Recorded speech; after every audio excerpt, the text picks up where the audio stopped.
Mateus, capítulo 25, 12, 13, guagum, rinhanagre, 41, ga 10, ga pakego e o.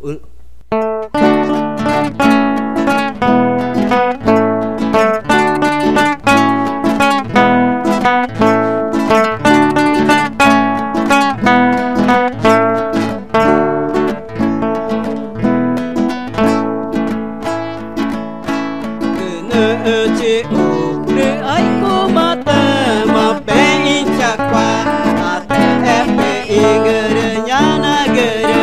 cha nghe cho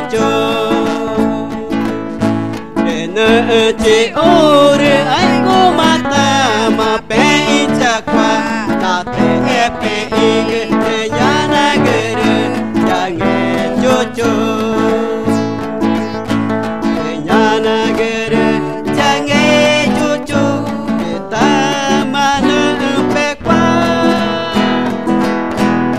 Takari nguneng takari ora tai changu Icoma itu pananane ci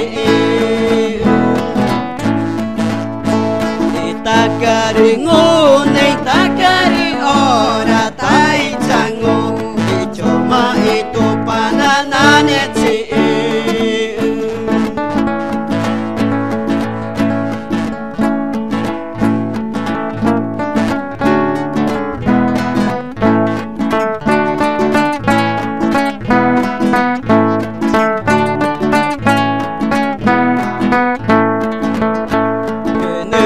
chị ủ để anh cô mà ta mà bé in chả qua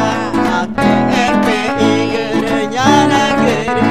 nhà nghe cho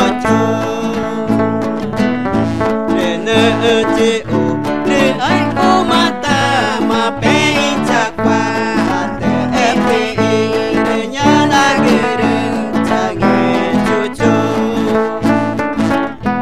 để nhà na gờ